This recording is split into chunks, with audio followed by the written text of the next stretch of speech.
Good morning po sa bawat isa. Sabihin mo rin sa iyong katabi, pinagpala ka ngayong araw na to.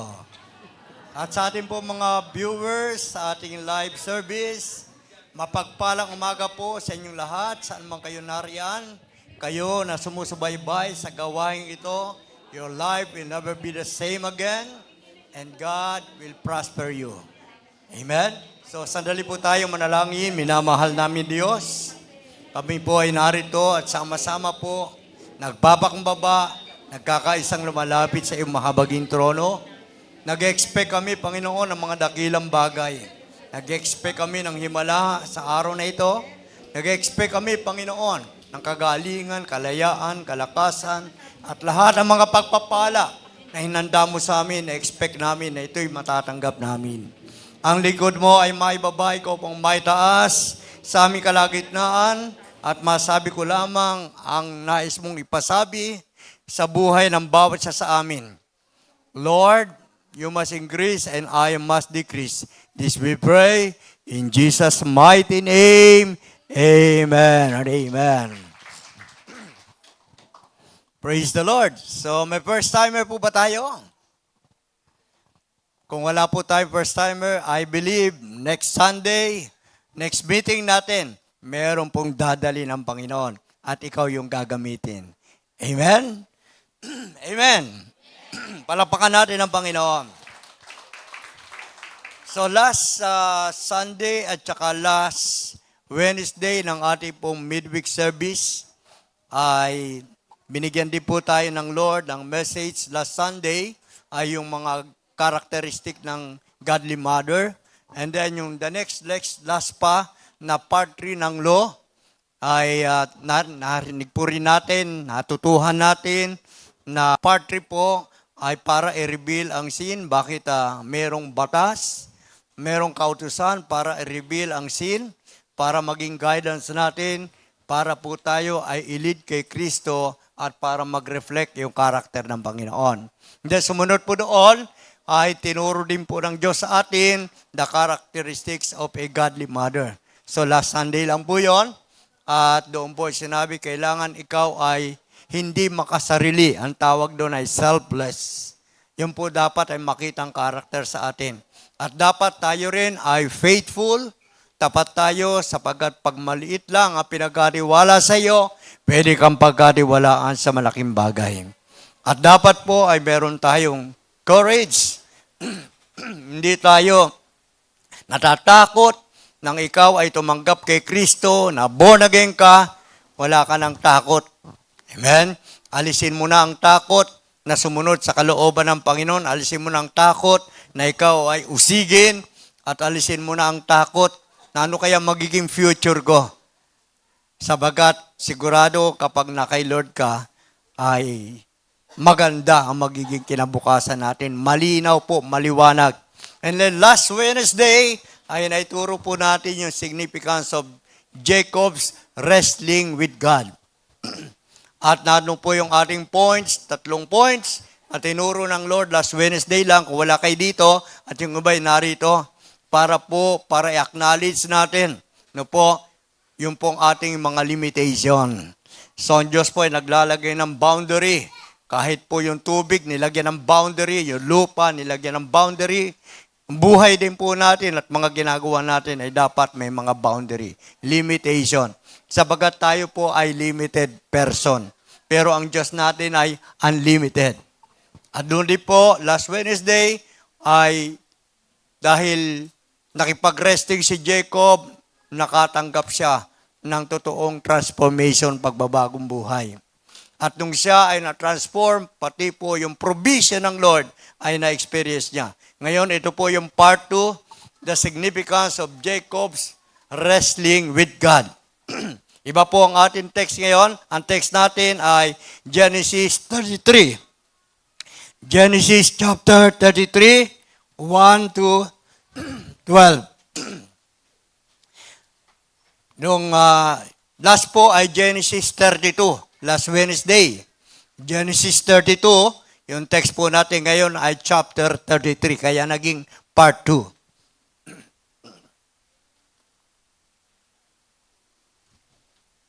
Dito po ay meron din tayong 3 points dito na tatalakayin. Yung pong humility, yung pong reconciliation, at ang pangatlo ay yung pong victory. Yan po ay gusto rin ng Lord dahil na-experience ito the time na si Jacob ay naka-experience ng ganito po, yung pong humility, nando reconciliation at victory through wrestling with God. At gusto rin ng Lord, bago ka umuwi, amen, ma-experience mo ito all the days of your life. Tingnan natin ang text po natin dito po sa Genesis 33, verses 1 hanggang 12. Genesis chapter 33, simula sa verse 1, Jacob looked up, and there was Esau coming with his 400 men.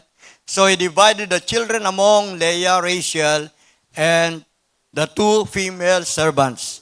He put the female servants and their children in front, Leah and her children next, and Rachel and Joseph in the rear.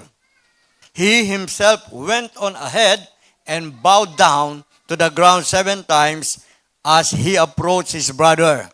Meaning, dito po ay nagkaroon na po ng pagsasalubong ang kambal na magkapatid. At that time, si Jacob ay meron pong case dahil po nakuha niya ang birthright ni Esau. Kaya nga, nung magkasalubong sila, yung kanya pong mga asawa, anak niya, ay inunahan niya at siya ang unang humarap kay Esau. 7 times, siya po ay in-approach niya, nagpakumbaba, lumuhod po si Jacob. At alam niyo po, nangyari, sabi ng verse 4, but Esau ran to meet Jacob and embraced him. He threw his arms around his neck and kissed him, and they wept. Nagkaroon ng iyakan. And then Esau looked up and saw the women and children. Who are these with you? Ang tanong niya, sino itong mga babae na to at mga bata na ito? Sinagot siya ni Jacob, they are the children of God. Amen? They are the children. At sabi niya, yan ay mga anak ko. At dahil naging mahabagin ang Diyos sa akin bilang lingkod. Sabi ng verse 6, then the female servants and their children approached and bowed down. Pati po yung kanyang mga anak, kanyang asawa ay nag-bow down din, lumuhod din po. At sabi ni Esau, ano ito? Ano itong mga hayop na to? Itong mga kawan na to? Ang sabi ni Jacob, yan ay regalo ko sa iyo. Amen? Sabi ng verse 8, Esau asked, what's the meaning of all these flocks and herds I met? To find favor in your eyes, my Lord, he said. Regalo kaya sa iyo. But Esau said, I already have plenty, my brother. Sabi niya, marami naman ako niyan. Hindi ko na yan kailangan, sa iyo na lang yan. Pero sabi ng verse 10, no. Sabi ni Jacob, if I have found favor in your eyes, accept this gift from me, for to see your face is like seeing the face of God. Now that you have received me favorably, please accept the present that was brought to you, for God has been gracious to me, and I have all I need. And because Jacob insisted, Esau accepted. Then Esau said, let us be on our way. I'll accompany you. May the Lord bless upon reading of His Word. So makikita natin sa text ay meron pong senaryo. At napakagandang senaryo at marahil ito ay nangyayari sa iyo pero walang dating. Amen? Pero dito po sa senaryo na ito ay merong gustong ituro ang Diyos sa iyo upang magtagumpay ka sa laban ng buhay. Amen? Huwag ka na mag-focus dyan sa mga senado, magulo talaga ang gobyerno pag wala ang Diyos. Amen? Talaga pong mahirap ang buhay pag wala ang Panginoon. Ang Diyos lang kasi ang nagbibigay ng kapayapaan sa atin. Kaya huwag ka nang malungkot kung mataas ang mga bills, mataas ang mga bilihin, mataas ang mga bayarin. Amen? Sabagat lahat ng bayarin ay meron pong katapusan. Amen po? Lahat ng bayarin ay merong katapusan. Kaya tinan mo, pagdating ng katapusan, may bayarin ka. Amen? Walang katapusan. Amen po? Pero, pagdating ng katapusan, may bayarin ka. So, naintindihan po ba natin yon? So, tuwing dumarating, yung katapusan ay meron kang babayaran. Amen po? Pero pagkatapos doon, tapos na. Kaya lang po, ganun talaga ang buhay. Kung merong bayarin, merong babayaran, ang Diyos ay magbibigay naman ng pambayad. Kaya yun, inaalaw ng Lord na ikaw ay maraming babayaran. Pero yung babayaran mo na yon ng mga bills ay kayang i-provide ng Panginoon. Kung titingnan natin po, balikan natin ang text, nagkasundo po sila na magkapatid. At ininsist ni Jacob yung kanyang mga regalo sa kanyang kapatid. At sabi niya, pag kailangan makita ko na tinanggap mo yan, dahil pagka tinanggap mo yan, mararamdaman ko at parang nakita ko na rin ang mukha ng Diyos. Kasi po, matindi talaga ang kanilang naging problema. At marahil ikaw rin ay merong ganyan na matagal na. Ito na ang sinasabi ng Panginoon na solusyon sa problema mo. This is how God wants you to see the significance of the injury to the hip of Jacob. Kasi po, that time, si Jacob po ay pipilay-pilay na.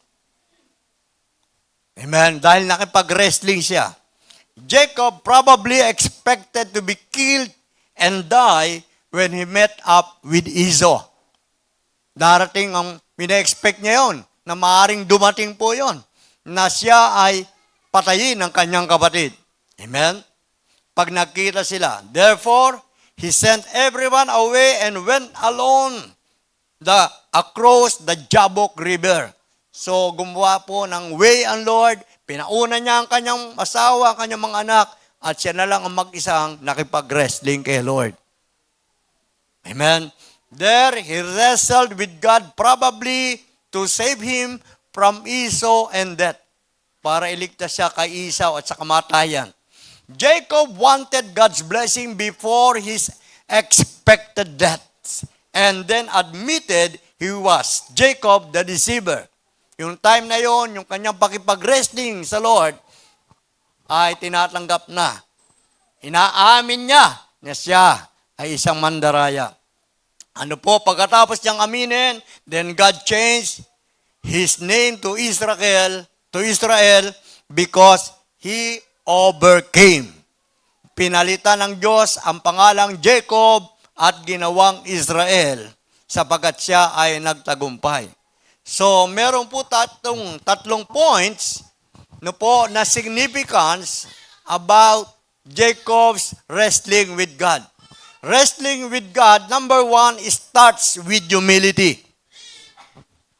Wrestling with God starts with humility. Sa iyong pakikipagbuno sa Panginoon, sa iyong pagharap sa Panginoon, dapat nakikita yung pong pagpapakumbaba. Amen. Ito ba ay nakita kay Jacob?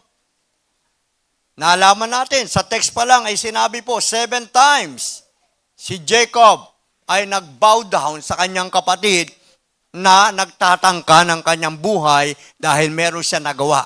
Guilty po si Jacob.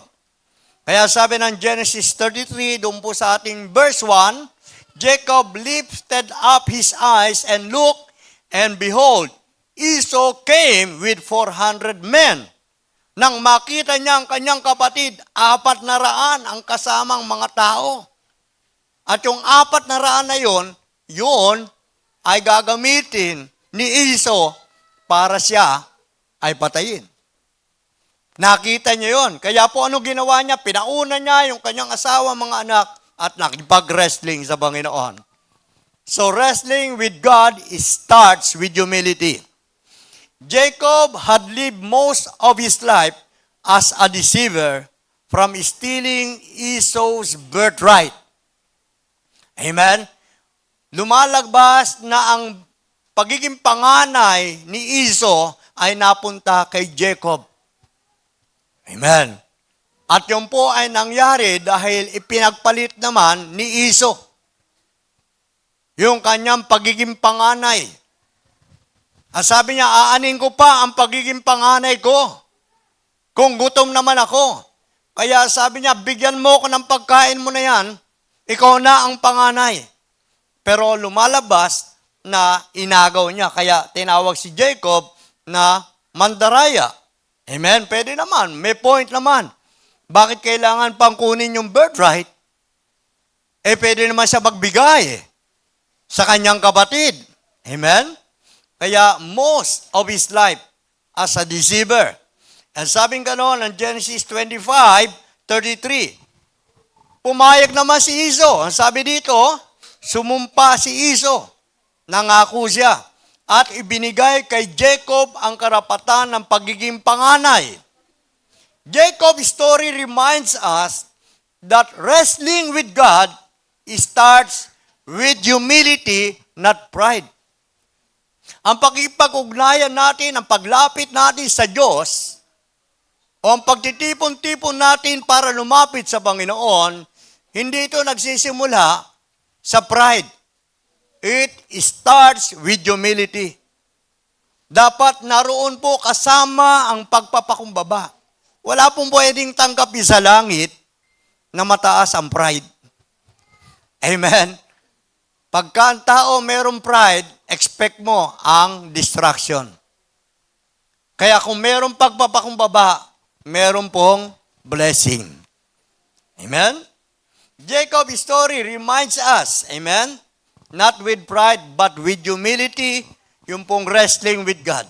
And finally, Jacob admitted he could not save himself. And the moment of humility was the first step toward blessing. Amen? Yun po ang first step toward blessing, yung humility. Kaya kung nag-born again ka na at wala ka pang pagpapakumbabang totoo sa Panginoon, wala pong masisimula ng Diyos sa buhay mo na pagpapala. Hindi magsisimula ang pagpapala. Very, very clear po ang lesson na sinabi po ng James 4:6. The lesson is clear. God opposes the proud, but shows favor to the humble. God opposes the proud. Ulitin ko po, but shows favor to the humble. Pag sinabing favor, ito po ay grace, ito po ay blessing. God shows favor to the humble, but God opposes the proud. Maliwanag po sa sikat ng araw. Amen? Kahit ulit-ulitin mo pa yan, God shows favor to the humble. Wala na pong pagbabago yan. Hindi mo na pwedeng bali-baliktarin yan. Amen? Hindi mo na pwedeng mabago yan. Yan po ang sabi ng salita ng Panginoon.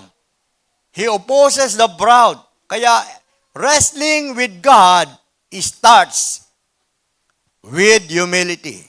It will starts with humility.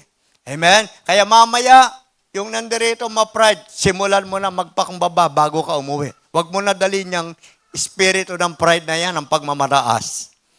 Amen? At huwag mo na yan dapat gagamitin. Bakit po? Pride leads to schemes and distractions. But humility leads to dependence on God. So ano pong meron sa humility? Dependence on God. Ililid ka niya na magdepende ka sa Diyos. Tingnan mo, pagka ang anak umalis sa bahay, pinalayas ng magulang, ma-pride yan. O sige, lalayas ako. O kaya nagsasabi na siya sa magulang, siya na ang nag-i-initiate, lalayas na ako kasi kinokorek ninyo ako. Inano nyo ako, pinapagalitan ninyo ako. That is pride. Pero pag merong humility, nagiging dependence ka sa Panginoon. Amen po? It leads to dependence on God. Amen. Kaya hindi ka masasabing, nakadepende ka ba sa Diyos? Nagdiriwala ka ba sa Diyos? and taas ng pride mo. Amen?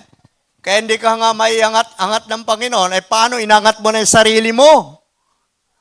Hanggat hindi ka matuto magpakumbaba, hindi ka iangat ng Diyos. Amen?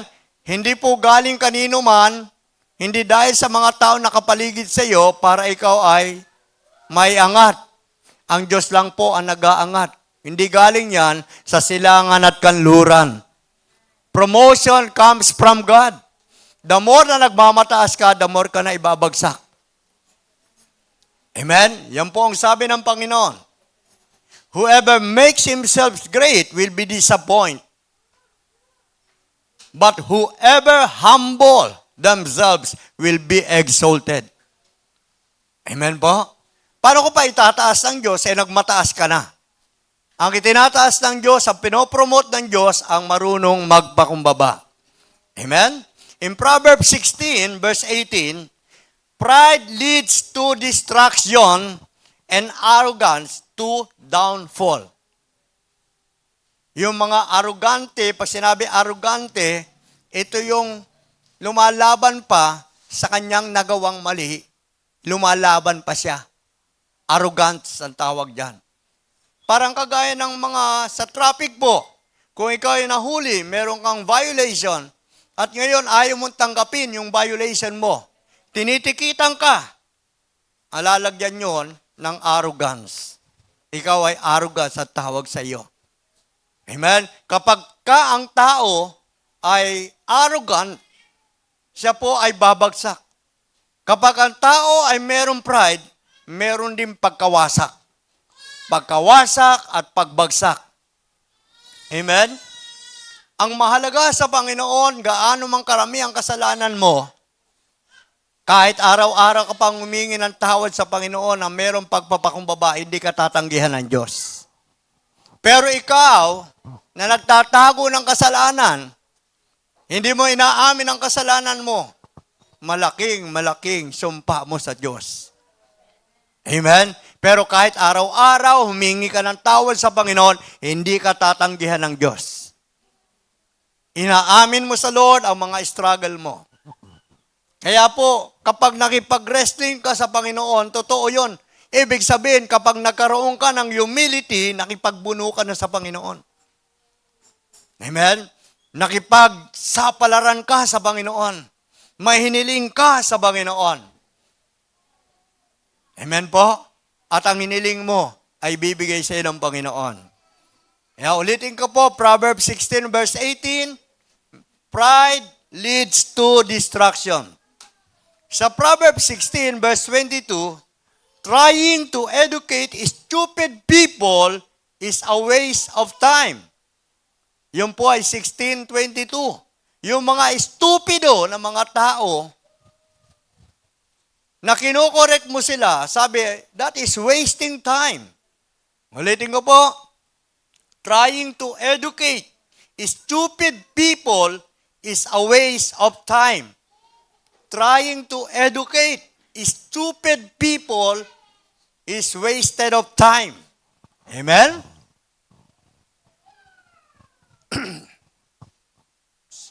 Understanding, sabi ng NIV, is a fountain of life to those who have it, but folly brings punishment to fools. Ito po, yung fools, yan din po yung stupid. Sa ibang translation, ginamit po ay stupid people. Trying to educate. Ibig sabihin, itong taong to, tinuturuan mo to. Pero dahil kasi stupido siya, nasasayang yung oras. Dapat hindi ganun ang mga anak ng Diyos. Huwag mo sayangin yung oras ng kapwa mo, oras ng pastor, oras ng leader mo para ituwid ka. Ikaw ang gumagawa na sinasayang mong oras ng iyong kapwa. Sinabi na sa iyo, gumising ka maaga. Sabi ng magulang mo, tanghali ka pa rin gumising. Alam mo yung stupid, kung tatagalugin, parang ito kagaya ng orange na binibili mo, yung orange na nakalagay ay tang. Yan yung stupid, wag mo lang lagyan ng A. Amen? Bumili na ba kayo nung sasase na juice na tinitimpla ng pangalang Tang? Orange, sa sarap nun ha. Amen? Pag nilagyan mo ng A, stupid na yon. Kaya yung mga tao, no, na ganyan, na Tang, amen, nasasayang ang oras mo dyan pagka tinuturuan mo yan. Sabi ka naman ng Proverbs. In verse 27 ng Proverbs 16, evil people look for ways to harm others. Even their words burn with evil. Amen. Yung daw taong mga masasama, ang laging hinahanap niyan, ano po? Makasakit ng kapwa. Dapat nag-iingat ka na sa ginagawa mo, sinasabi mo at pinapakita mo, hindi ka nakakasakit ng kapwa. Kaya madalas sabihan ka di ba? Galing ka pa naman sa church. Sabi ng magulang mo. Sabi rin ng asawa mo, galing ka pa naman sa church. Sinisigawan mo na ako ngayon. Sabihin din ng anak mo, galing kayo sa church, nag-hallelujah kayo. Tapos ngayon, binubulyawan mo ko. Amen? Kung yung mga tao na yon, no? Dahil evil sila, lagi sila naghahanap ng paraan para masakta ng kapwa. Kaya sabihin mo sa katabi mo, wag mo na gawin yan. Okay, balikan natin yung birthright. Amen. Ano bang meron sa birthright? Malaking bagay ba ito? Buhay mo ba ang katumbas nito? Future mo ba? Kinabukasan mo ba? Ang katumbas ng birthright? Yung bang nangyari kay Iso? Nakikita ba natin sa buhay ni Iso kung ano nangyari? Amen?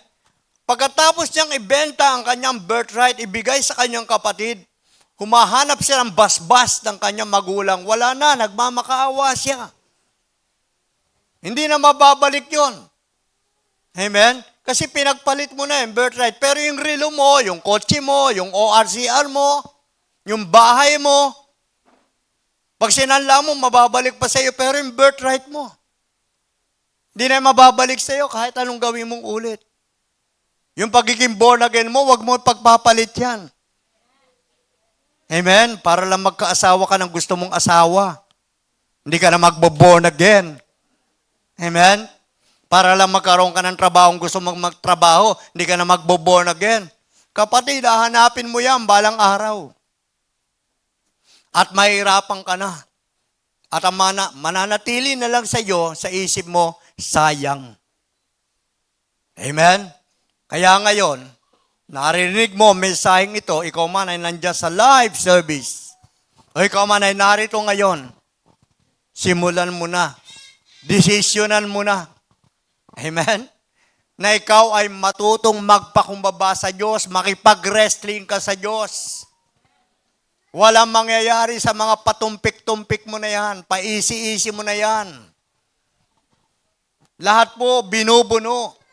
Kagaya nung nakausap kong ali doon, kaya siya nagtitinda, kahit linggo, binubuno niya. Ang kapakanan, kinabukasan, at makatapos sa pag-aaral ang kanyang anak. Di na siya nagsisimba. Tinda na lang siya ng tinda. Hanap buhay na lang ng hanap buhay. Amen? Kasi binubuno niya na makagraduate ang anak. Pero pagkatapos nung mag-gumraduate ang anak mo, at bigla nag-asawa at hindi nagtrabaho, ano ka ngayon? Dapat isama mo ang Diyos. Kasi minsan may mga anak na pinapaaral. Pagtapos mag-aral, hindi man lang masuklian ng magulang. Tapos minsan may mga anak nakakatulong sa magulang. Dahil lagi na lang sila nakakatulong sa magulang kung magsalita. Siya na ang magulang. Parang sa tiyan niya na galing ang magulang niya kung pagsalitaan ng magulang kasi sa kanya galing yung mga kailangan ng magulang niya. Sabihin mo sa katabi mo, wag ka nun. Amen. Hallelujah. Lalo na't born again ka. Amen. Okay, balikan natin, no? Birthright. Sabi ng Hebrews 12, 16 hanggang 17. Pag-ingatan ninyo na huwag makiapid ang sino man sa inyo o pawalang halaga ang mga bagay na spiritual tulad ng ginawa ni Esau. Ipinagpalit niya sa pagkain ang kanyang karapatan bilang panganay. Ano pong meron doon? This account challenges believers to consider their priorities. Priority mo pa rin dapat ang spiritual mo, hindi ang tulog mo. Hindi ako ate ng prayer kasi nakatulog po ako. Dapat priority mo pa rin ang spiritual mo. Pagdating sa kainan, busy ka, nakaka-attend ka. Gala-gala, naka-attend ka. Pag merong mga outing, hindi ka na makatulog ng gabi. Kahanda ng mga gamit mong dadalhin. Pinaghahandaan mo kasi may outing. Niisip mo na yung sasakyan mo, saan pupunta yung mga baon mo, mga damit mo. Pero pag sa prayer, breakfast prayer, o kaya fasting and prayer, tulog ka. Amen? Sabi mo ulit, huwag ganon. Amen. Hallelujah. Huwag mo ipagpapalit. Huwag mong gayahin si Esau. Amen. I-priority mo ang Diyos. Ito po hamon sa atin. We must value our spiritual inheritance. Amen. Bigyan mo ng value yung minana natin mga spiritual na buhay na galing sa Panginoon. Our spiritual inheritance. Number 2, wrestling with God initiates reconciliation. Nangyari ito sa buhay ni Jacob. Matagal silang hindi nagkita ng kapatid niya at nakatatak sa isip ni Jacob, yung banta, papatayin kita, Jacob. Dinaya mo ko, Jacob. Kaya sabi ng nanay ni Jacob, umalis ka na. Hindi ko maaawat ang kuya mo.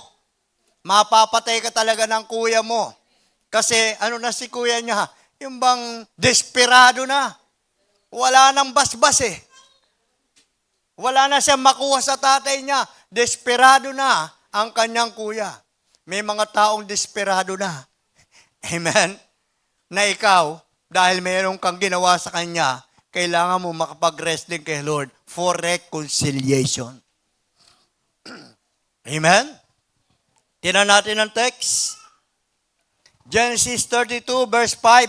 Magkasundo na tayo ang pakiusap ni Jacob kay Esau. Magkasundo na tayo. So, nagawa yun ni Jacob dahil po resulta iyon ng kanyang pakipagbuno sa Diyos.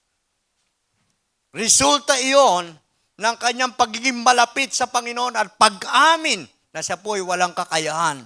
Ayusin ang problema niya sa buhay. Amen. Huwag mong kinakaya-kaya ang problema mo sa buhay. Magpatulong ka sa Diyos. Yung paglago mo sa buhay spiritual, kailangan mo ang Diyos. Amen. Huwag mong kayanin yan. Ikaw, nakikita ka na lang dito sa simbahan. Pag gusto mo lang. Pag wala ka, alis ka na. Di ba? Pinagpapalit mo rin yung gawain ng Panginoon. Merong midweek service, pero ikaw, basketball. Hindi ko kayo pinapatamaan, hindi kita pinapatamaan, tinatama lang kita, ha? Talaga namang ginagawa mo yun eh. Kapal mo eh, no? Joke lang, ano? Pinagpapalit mo sa basketball. Yung iba naman, hindi sa basketball, sa boyfriend. Amen? Sa girlfriend. Pinagpapalit yung value ng spiritual inheritance. Kapatid, sa Diyos, may pag-asa ka. Kahit na anong ginawa mo. Pero wag mo ring sayangin yung pag-asa na binibigay sa ng Diyos araw-araw. Baka isang araw hindi mo na masumbungan ang pag-asa na binibigay sa ng Diyos, malaki na ang pagkakamali mo. Amen? Ano sabi ng mga kasabihan? Strike the iron while it's hot. Yung plancha, noon po kasi nilalagyan lang ng uling yun para mamlansya sa panahon noon. Kaya ginamit po yun sa Bible na habang mainit ang plancha, gamitin mo. Dahil pag malamig na ang plancha, yung mga lukot, hindi na kaya maayos yan. Ganon din po yun. Kung maaga pa, may pagkakataon pa, wag mo sayangin. Baka lumamig ng plancha, hindi maayos yung mga gusot. Amen? So, wrestling with God, ito po ay initiates reconciliation. Ikaw yung mag-i-initiate, ikaw yung magkukusa. Amen? Sa'yo dapat nang gagaling yun. Marami kang broken relationship na ginawa, hindi lang sa tao, pati sa Diyos. Amen? Kaya nasabi ni Jacob, magkasundo na tayo.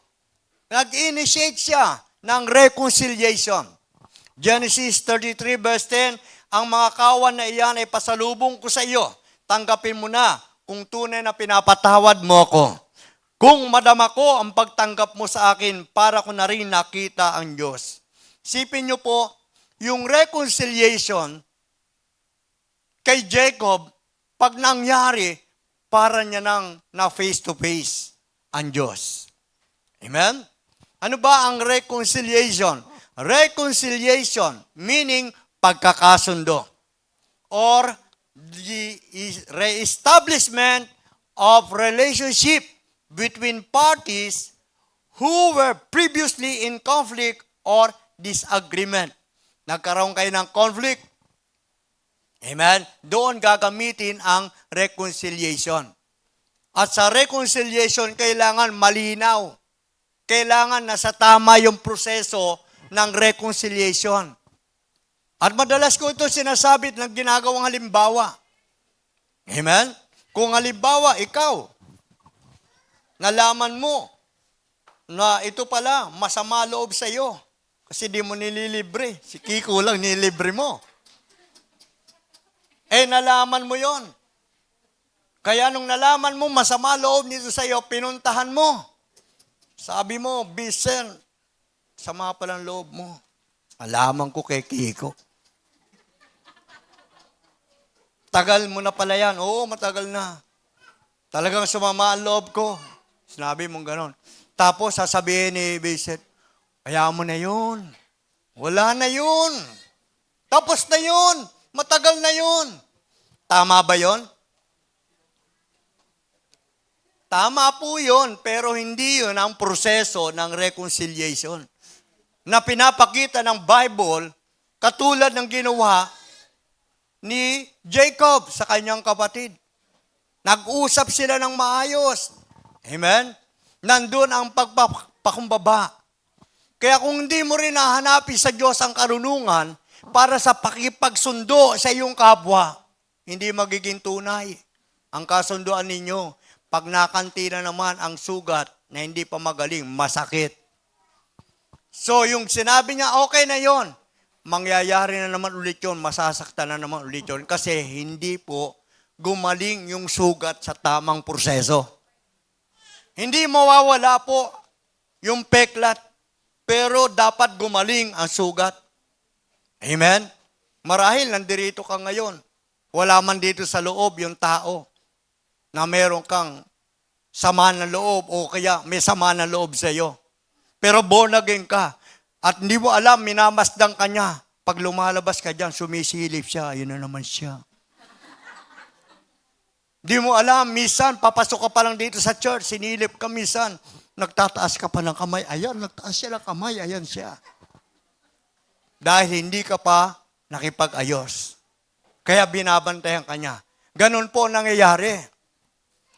Kahit sa mga kamag-anak natin, nag-agawan kayo ng mana sa inyong mga magulang o kaya magkakapatid.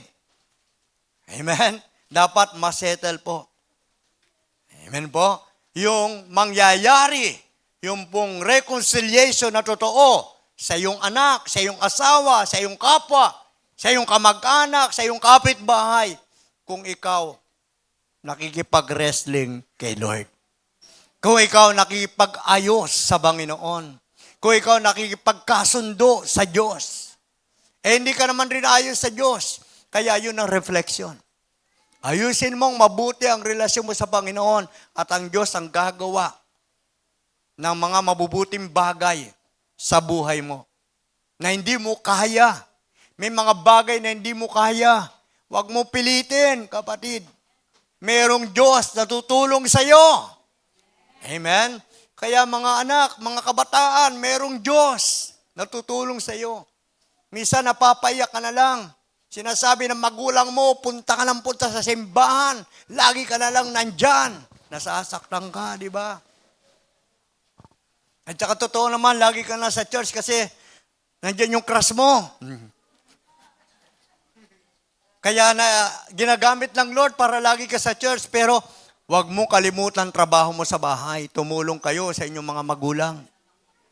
Amen? Sayaw ka ng sayaw dito sa dito sa church. Pag ganun-ganun ka pa. Dito sa bahay. Sasabihin ng nanay mo, ano nangyari dito? Ang dami hugasan. Amen. So, makipagkasundo ka rin sa nanay mo, kahit di born again, ang tatay mo, yung kapatid mo. Kahit hindi sila born again, kung alam mo na meron kang nagagawa sa kanila. Amen? In 2 Corinthians 5:18, God reconciled us to Himself through Jesus Christ and has given us the ministry of reconciliation. Na-reconcile tayo sa Diyos dahil kay Kristo. At ang reconciliation ng ministry ibinigay sa atin ng Panginoon. Ibig sabihin, trabaho mo yan. Ayusin mo ang trabaho mo sa Panginoon. Amen? Ang pakipagkasundo. Sabi ng verse 11, Genesis 33, hindi nga tinigilan ni Jacob si Esau or si Iso hanggang sa tanggapin nito ang kanyang regalo. Amen? Huwag kang hihinto. I-wrestling mo sa Panginoon. Hanggat hindi naayos, ayusin mo. Kapatid. Amen? Sabihin mo sa katabi mo, ang pangit mo. Hindi pa ako tapos. Ulitin mo, titigan mo kapatid mo. Sabi mo, ang pangit mo na nakaraan ay gagawin ng Diyos na magandang kinabukasan mo. Amen. Palakpakan natin si Lord. Kung walang reconciliation, papangit talaga. Kaya nga gusto ng Lord may reconciliation upang maging maganda ang iyong kinabukasan. Pangit man ang mga nakaraan, pangit man ang nangyari. Because of Jesus Christ, na-reconcile tayo sa Panginoon. True repentance always produces action. Hindi po pwedeng walang kasamang gawa kung totoo kang nagsisisi. Amen? Hindi pwedeng hindi makita yung gawa. Makikita natin, may ginawa si Jacob. Pagkatapos niyang makipag-wrestling sa Diyos, kinausap niya ang kanyang kapatid, tanggapin mo na ang regalong ito. Simbolo na ako humingi na ng tawad sa iyo. Amen? At sabi ng kapatid niya, wag na, marami din ako niyan. Hindi. In-insist niya. Amen po? Jacob sought reconciliation with Esau, showing that when God changes people, they will also pursue peace with others. Pag binago ng Diyos ang tao, yung kapwa mo nagkakaroon ng kapayapaan. Kaya yung kapwa mo naguguluhan sa iyo, amen? Hindi ka pa binago ng Diyos kasi. Hindi pa makita yung pagbabagong ginawa ng Diyos sa iyo. Hindi ka marunong makipagkasundo. Ano ka, bata? Sinabi ko sa bata, Liam, say sorry. Hindi. Ayaw. Bata yun eh. Ikaw, bata ka pa ba? Sa pananampalataya. Ilang dekada na nga, naatinan mo na nga, pang 35 anniversary na eh. Nung 20, nandito ka. Nung 30 anniversary, nandito ka. Hanggang ngayon, di ka pa marunong reconciliation. Gusto mo pa? Maayos lang yan na wala kang ginagawa, wala kang action. Hindi ka totoo nagsisisi. Amen? Kung binago ka ng Diyos, na isang tao ka na binago ng Diyos, merong kapayapaan yung kapwa mo sa iyo. Hindi kaguluhan. Naguguluhan minsan sa iyo eh. Amen? Naguguluhan. Born again ba yan? Ba't ganyang ugali? Katulad ng kinuwento, nandun sa harapan, yung sa likod niya, na nakikinig ng preaching daw ng pastor. Hindi ko na sabihin sino nagkwento sa akin, secret. Gumaganon daw ng ball. Sabi daw nung tigilan mo nga yan, ang ingay. Ano? Tapos sabi daw nung nagsabi, manda ka mamaya. Pero mo nasa loob ka pa ng church. Amen. Hallelujah. Matatapos na naman ang 2026, ganyan pa rin ugali mo. Ano mapapala mo, kapatid? Palakpak lang ng tao. Hindi rin nagtatapos ang pagiging born again. Amen? Matthew 5:23 and 24. Kung mag-aalay ka ng handog sa dambana para sa Diyos at maalala mong may sama ng loob ang iyong kapwa, magkipagkasundo ka muna, iwan mo ang iyong handog at hanapin mo ang kapwa mo at makipagkasundo ka. Amen? Open ka ng worship. Eh, naaalala mo naman, sabi ng Holy Spirit, may sama ng loob sa iyo yung tao. Sasabihin mo na, I rebuke you, mamaya na lang. Pati Holy Spirit, i-rebuke mo. Eh, sinasabihan ka na. Amen? Sabihin mo sa katabi mo, magbago na tayo. Iwan mo muna ang handog mo, makipagkasundo ka muna. Minsan, asawang kalaban eh. Amen? Tapos sabay pa kayo pupunta dyan sa church. Tapos magkatabi pa kayo. Pero ang totoo, hindi pa kayo nag-ayos. Kasi minsan may mga babae, ang tagal. Hindi mo na ako maipag-ayos. Saka ako na ito patatawarin para pag humupa na ang aking pakiramdam. Ganun ba? Kailangan humupa muna yung galit mo bago ka makipagkasundo. Yung bang sabi ng Diyos? Yung bang sabi ng Bible? Hindi lang sinasabi ng Bible. Iwan mo muna ang handog mo.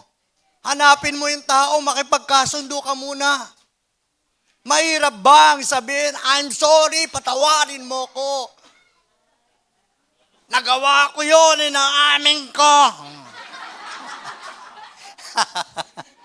Amen. Hallelujah.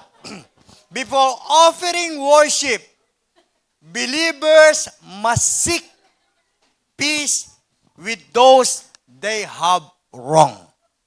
With those they have wrong. Seek peace before offering worship.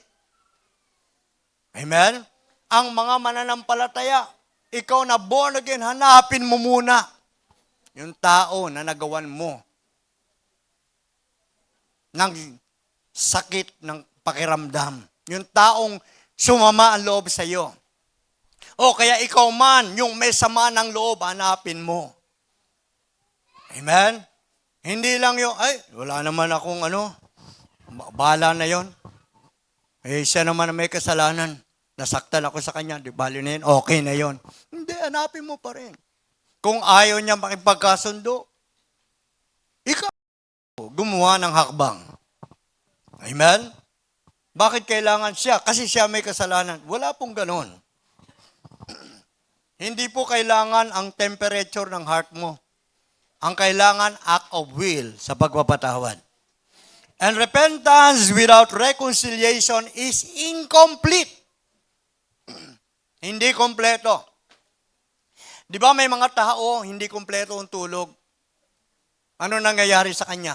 Tapos nagda-drive siya, hindi kompleto tulog. Magdamag nagda-drive. O nahulog sa bangin, napahamak. Amen? So kung wala pong repentance na nagaganap sa pagkakasundo, walang pag-amin, hindi kompleto po yan. Sa buhay ni Jacob Jacob could not undo his sins. Hindi mo po pwedeng, sa buhay ni Jacob, hindi niya maalis yung nagawa niya eh. He cannot undo. Amen? Hindi pwedeng burahin yung nagawa niyang kasalanan. Hindi mabubura yung ginawa niya. But he could humble himself. Meaning acknowledge his guilt and seek restoration. We cannot undo our sins. Nandyan po yan. Pero kailangan gawin natin. Amen? Makipag-resting sa Panginoon upang matuto tayong magpakumbaba. Parang tingin mo, hindi na mahalaga restoration. Ngayon lang, pero bukas. Number 3, wrestling with God leads to victory. Sipin nyo po, pagkatapos ng humility, ano nangyari? Reconciliation. Pagtapos ng reconciliation, merong victory. Sa pakikipag-wrestling natin sa Panginoon. Dapat ang mga Kristiyano totoong nagtagumpay. Hindi lang by faith nagtagumpay ka. Tama naman yun. Pero dapat makita rin yung faith natin merong action. Because faith without action is dead. In Genesis 32 verse 28, sabi dito, because you have wrestled with God and with humans and have overcome. Sipin niyo po, sinabihan si Jacob, nung kanyang kabunuan, ikaw ay nagtagumpay dahil nakipag-wrestling ka sa Diyos. Amen? The story of Jacob wrestling with God is more than history. It's a victory for every believer. Hindi lang to kwento. Amen?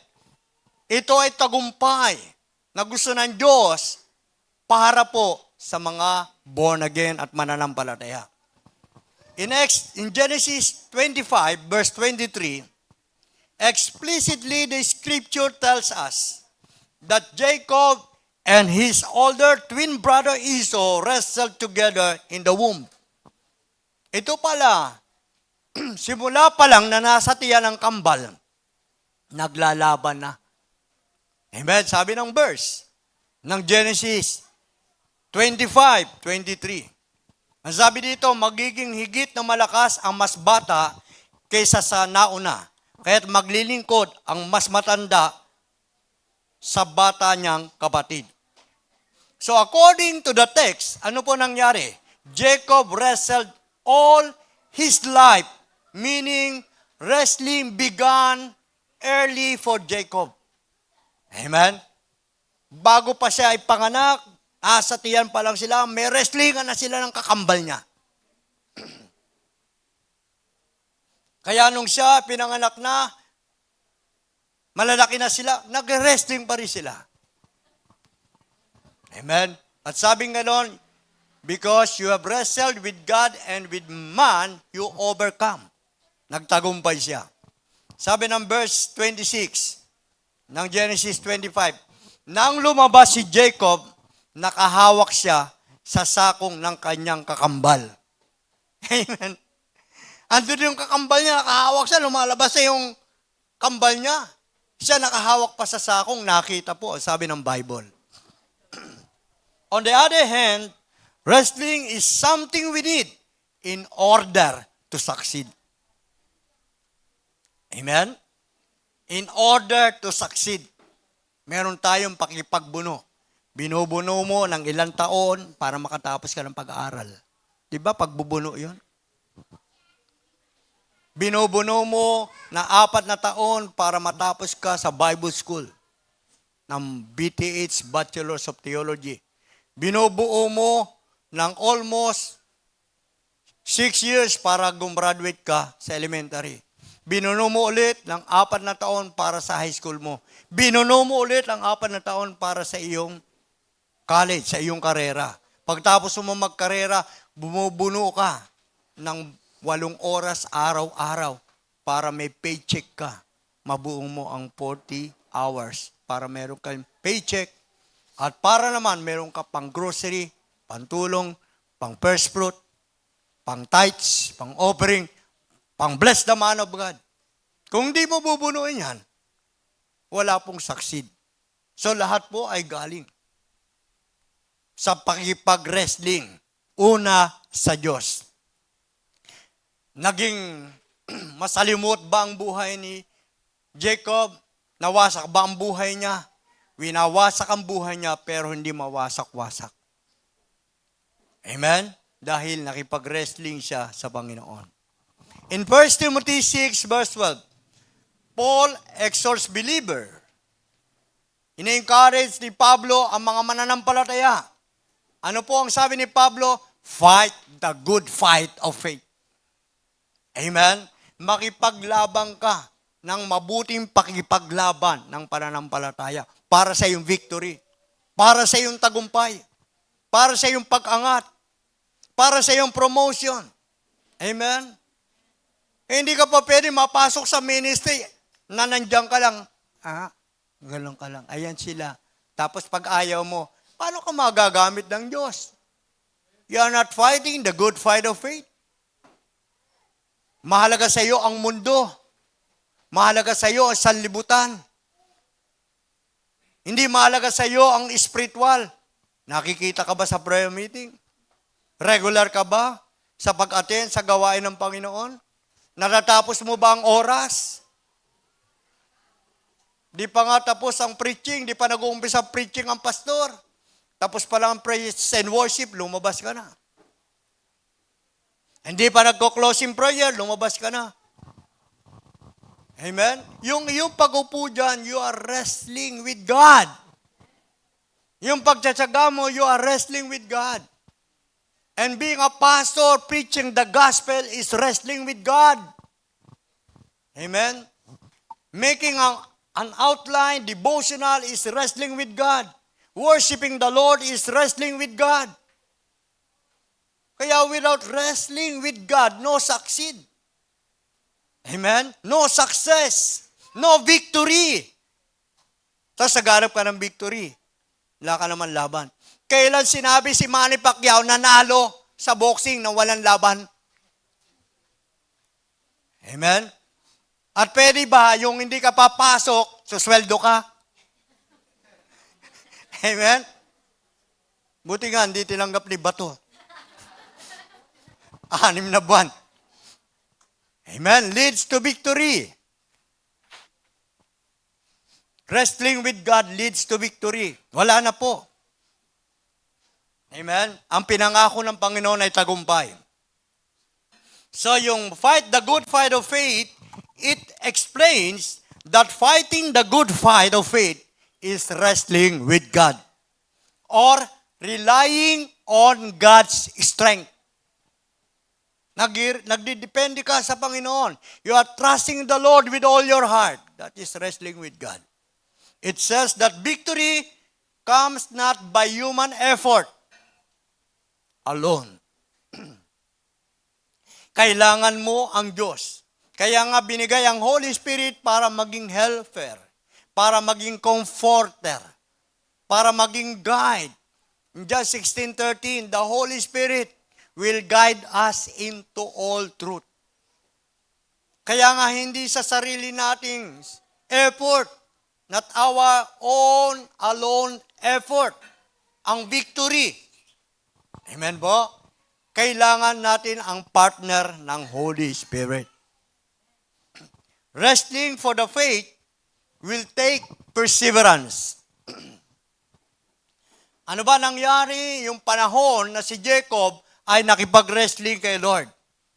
God became the God of Jacob's heart. Pagtapos ng wrestling, God became the God of Jacob's heart. Yung puso mo, sinong Diyos ang puso mo?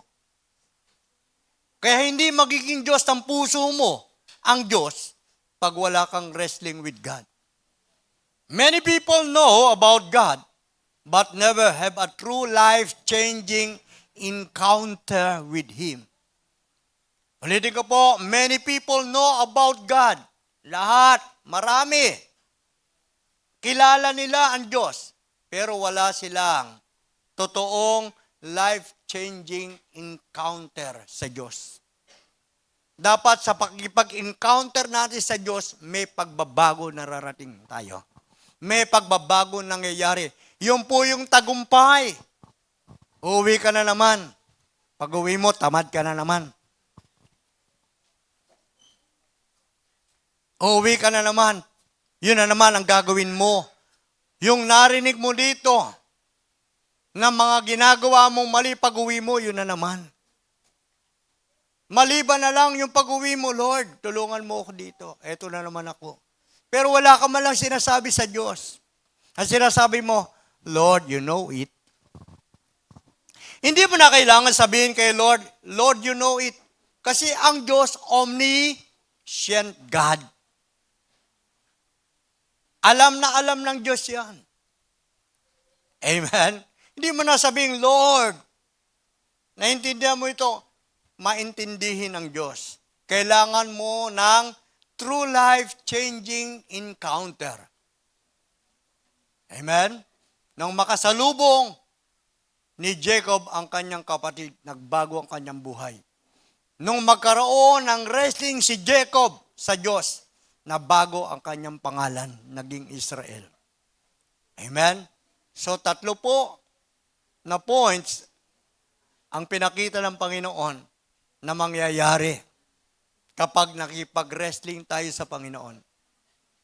Andiyan ang humility, reconciliation, at nandyan ang victory.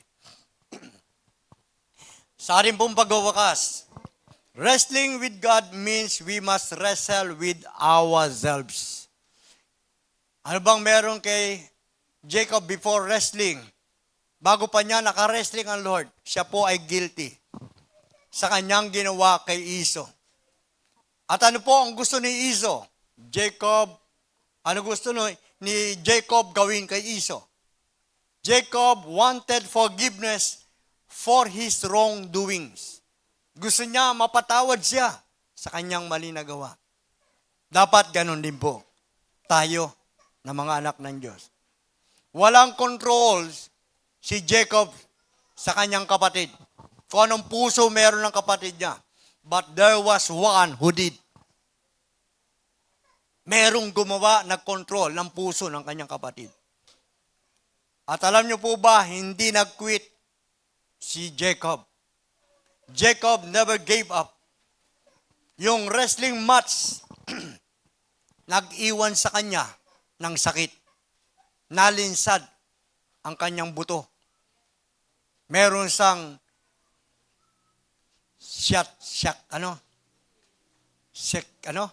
sakit sa buto. Sciatica ba? Amen? Sciatica. Kasi po, nalinsad ang kanyang buto dito. Sciatica. Yun ang kanyang sakit. Kailangan mahilot yun. Kaya umaga na, pipilay-pilay si Jacob. Bakit pinili pa siya? Nakipag-wrestling naman. Tayo rin merong mga pain minsan. Dahil gawa yun ng Panginoon. Andiyan na ang kapatid niya, si Iso. 400 ang tao nalulusob sa kanya. At si Jacob pipilay-pilay. At pagkatapos pipilay-pilay, nag-bow down. Nagpakumbaba. Naawa ang kanyang kapatid. Hinalikan siya. Nagkasundo sila. Hindi na siya hinihingan. O sige, akin na itong mga alaga mo. Sabi niya nga, uwi mo na lang yan, sa'yo na lang yan. Amen? So tayo ba hinihingian ng Diyos? Kapag nagpapakumbaba, aminin mo lang. Amen? Bago siya nakareceive ng blessing, napilay po siya. May pain. Brokenness. And then bless. Brokenness na merong blessing. Jacob's humility, reconciliation, and victory symbolize that his life changed forever.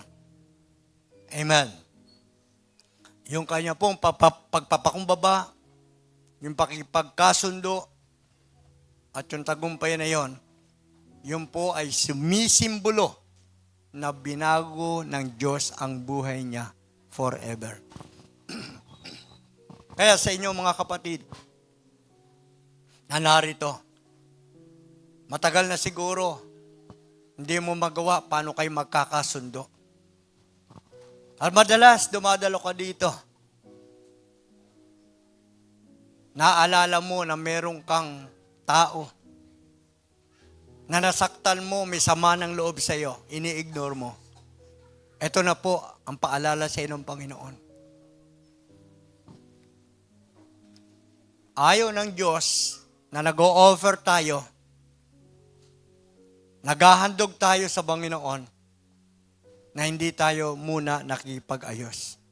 Ang kailangan natin, humingi tayo ng tawad sa Diyos ngayon. Magsisi tayo. Amen? Nasasanay ka na, nandiyan siya, pero may sama ka na loob, di mo binabati.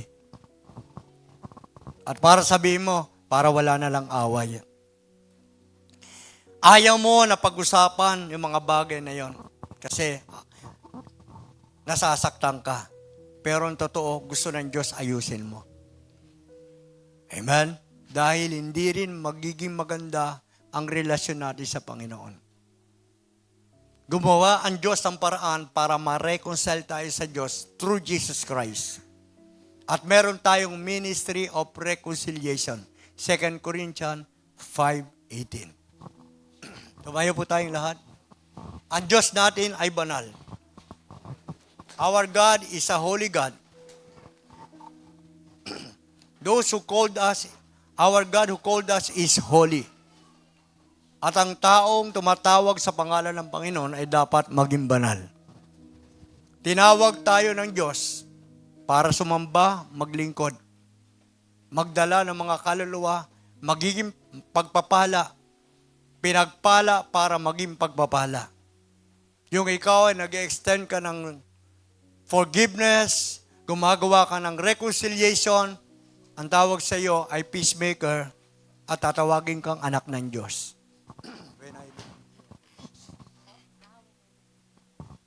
Ang tumawag sa atin ay banal. Sa lahat ng ginagawa natin, gawin nating banal. Amen? Sa paglabas natin dito, mag-surrender tayo sa Panginoon ng ating mga dapat isuko. Maging ito man ay nakaraan na, pwede mong aminin sa Diyos, Lord, naalala ko na naman. Kasi hindi gumaling sa tamang proseso yung sugat mo na sa tuwing masasaling ay nasasaktan ka. Ito na ngayon ang tunay na kagalingan. Sa mga sama ng loob, binanakit, mga galit, puot, suko natin sa Panginoon at mag-release tayo ng pagpapatawad. Gaano man ito katagal. Lalo na po yung mga broken relationship. Your holiness, when I gaze into your loveliness, when all things that surrounds me become shadows in the light of Yes, Lord. you. We honor you, Lord. You are a holy God. Touch your people one by one. Joy of reaching your heart. Yakapin mo sila, Panginoon. When my will becomes enthroned in your love, and when all things that surrounds me become shadows in the light of you. And I worship you. Sinasamba ka namin, Panginoon. I worship you. The reason we live is to worship you. Hindi para, Panginoon, The reason I maging sikat. Hindi para manakit ng kapwa. Hindi para magmataas. The reason we live is to worship you. I worship you.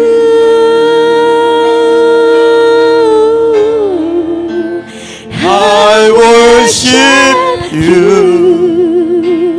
Jesus.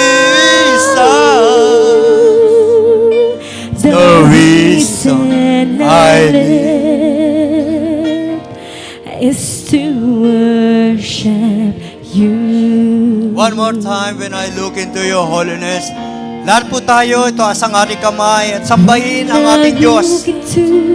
Harito siya sa ating kalagitnaan. Lord, yakapin mo ang iyong mga anak. When I gaze into your Ang Diyos, when all magpatawad, things that surround ay hindi katumbas ang ating become pagsuway. shadows in the light of you. Di katumbas ang pagsuway kung siya ay magparusa. Di tayo sinisingil, bagamat tayo ay may sala. When my wheels become enthroned in your love, and When all things that surround they become shadows in the light of you. I worship you.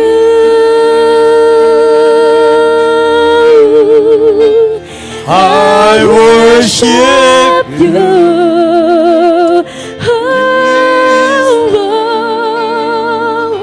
The reason I live is to worship you. Only you. I worship you.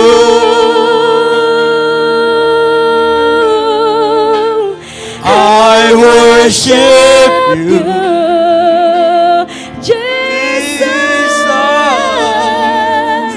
The reason I live is to worship you. Only you. Only you. I worship you. I worship you. I worship you.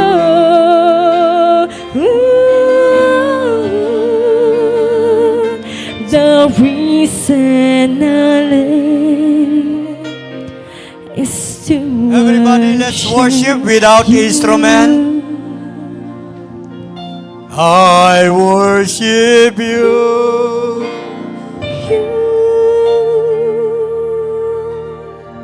I worship you, worship you.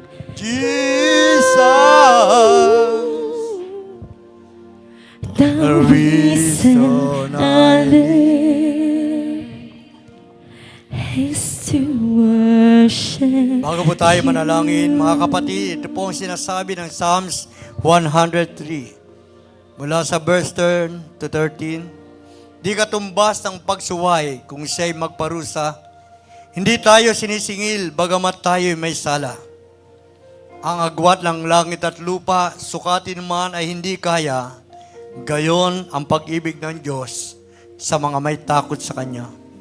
Kung gaano kalayo ang silangan at kanluran, gayon din niya inaalis sa atin ang ating mga nagawang kasalanan.